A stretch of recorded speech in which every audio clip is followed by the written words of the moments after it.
We are in conversation with Prajwal Revana. We spoke about the party dynamics and the dynastic politics. Now coming to hardcore issues. First of all, why this decision? Why did Mr. Kumaraswamy decide to shift base from Ramnagar to Chikballapur? One, before you start, there are few analysis which says that somewhere JDS and Kumaraswamy were losing hold over Ramnagar and the old Mysore region, and they wanted a stable base, and the next alternative or the best option was Chikballapura. There's no major leader over there, has a considerable amount of Vokkaliga population, and it's a district that Kumaraswamy carved out when he was the chief minister. So that's the reason they are shifting base. Is it true? If that was the case, then Kumaraswamy would have shifted to Mandya, not Chikballapur. See, that is not the case here. Chikballapura was a constituency where they required a leader who will fight and who will make a voice in the parliament, stating that we want water. Especially in Chikballapur, but why ditch Ramnagar people? See, we have not ditched Ramnagar. We have definitely not ditched Ramnagar. Kumaraswamy has himself said that he'll take special care on Ramnagar. He'll always be with Ramnagar, and even H.D. Devegowda is always as a leader from Ramnagar. You know, like H.D. Devegowda became a chief minister from Ramnagar. He contested in Ramnagar and he became a chief minister. And we have lot of fans in that. So definitely H.D. Devegowda will also not live Ramnagar. H.D. Kumaraswamy and Devegowda will always fight for Ramnagar. They will be always supporting Ramnagar for the issue. And in the future generation, maybe, I don't know, like as you said, Nikhil may come into Ramnagar. So that is one of the issues which are opening now. So maybe Ramnagar is going to be taken care of taken care by Nikhil in future. But why this decision in the first place? See, there's nothing that we have we are scared of DK Shivakumar or something like that. See, basic thing is here, last time the BJP didn't put a candidate there. So if BJP would have put the candidate there, we would have lost up to 1.5 lakh to 2 lakhs vote, which is the near margin of what DK Suresh has won. So 1,65,000. So definitely, if the DK Shivakumar, if BJP would have put the candidate, and you could see the result in a different way. DK Suresh could have lost that 1 lakh, 1.5 lakh change vote, and the scenario would have been completely different. So there was some issues where we did slip in the stone, we did did some simple mistakes, simple calculations. So yeah, we have lost it today. We are ready to fight now. Like what are the mistakes? The mistakes are, we went with BJP. That was the biggest mistake we did, and Kumaraswamy has also accepted that, and we are ready to face now. Definitely we have a lot of chances this time, because even Aam Aadmi Party is going to take DK Suresh's vote. So definitely we can win. But then why aren't you putting up a strong candidate in the Bangalore rural constituency? You have fielded someone from the real estate sector who has a lot of money but not a very popular leader. So why not PGR Sindhya? Has he resigned from the party, or he's still part of the JDS? He has himself said in the media that he is going to support JDS internally. So it's nothing like that. It's definitely, see, we first offered Sindhya itself. Sindhya, when he declined that he didn't want to be in that this thing, we gave it to Prabhakar Reddy. Prabhakar Reddy was the next option for us, because Bangalore South again comes to that constituency. So yeah, which is near constituency. So yeah, he wanted to take charge, and he wanted to face the election. So how's your campaign trail going on? It's beautiful this time. We have the supporters are supporting us very truly, and they want JDS to come for the next developmental works. They want to see developmental works. So, and the one more reason we have which brings us hope is everyone is saying if we vote JDS, Devegowda may become Prime Minister. So this is one of the hopes we are really fighting for, and JDS is also standing very firm for it, and even JDS fans are standing firm for it. Okay, it's interesting that you mentioned that there are hopes that Mr. Devegowda might become the Prime Minister for the second time. So it will be interesting to ask you, what's your take on the national politics and Modi? See, today what Modi is a creation of all these intellectual, little bit of intellectual people, and a creation of businessmen. So it is not that he has fans total overall. See, when you compare Rahul Gandhi and Modi, Rahul Gandhi has lesser experience compared to Modi. So Modi definitely takes the upper hand there.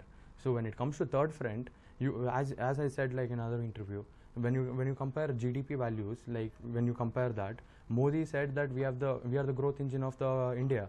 But whereas once more again, whereas India, when the National Congress released this thing, they said Modi is a liar, and BR, when you compare GDP value, increasing of GDP value, BR and Orissa is in the top two, which is the third front again. They are the third front leaders, Navin Patnaik and BR Nitish Kumar.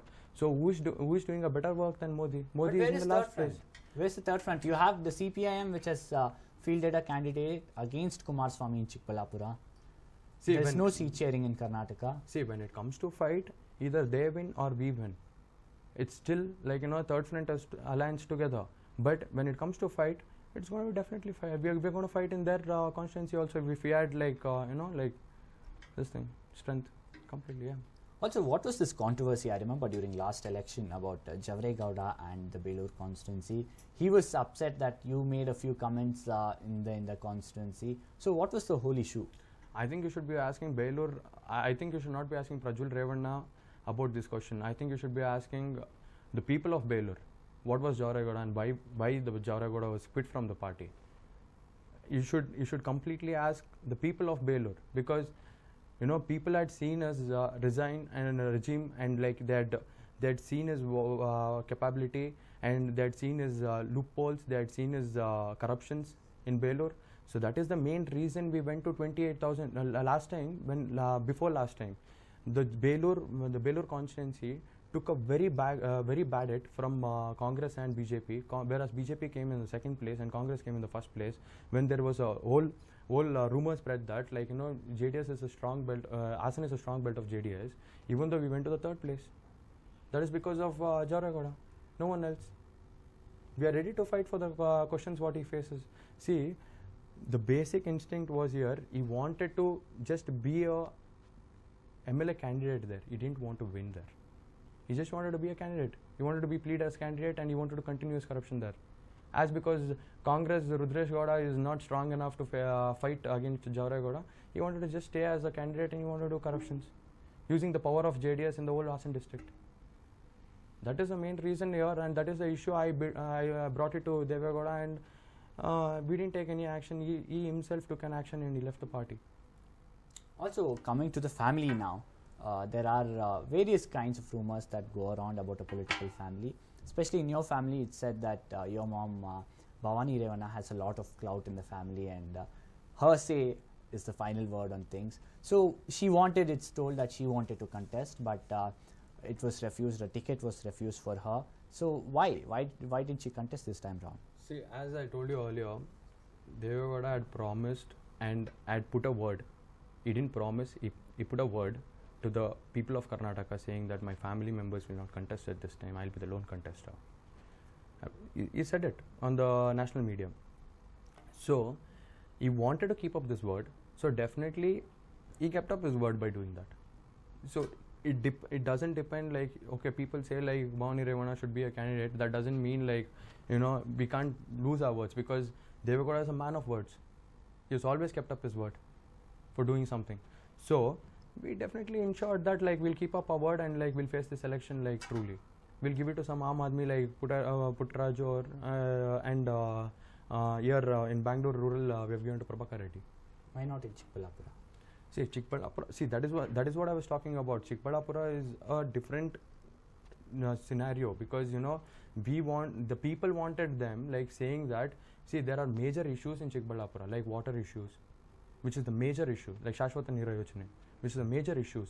So the people believe that only from Deve Gowda's family or Kumaranna or Deve Gowda could solve the issue.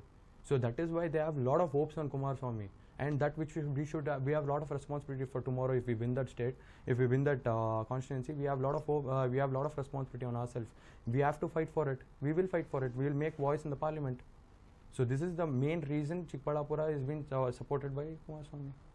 Also, one criticism of JDS every election season is that JDS plays on emotions. You will see either H.D. Kumaraswamy or you will see Mr. Deve Gowda crying in front of a large crowd. Is it true? Because I think last week it was Kumaraswamy in Chikballapura who cried, and we have seen Mr. Deve Gowda getting emotional. So why this criticism of the party?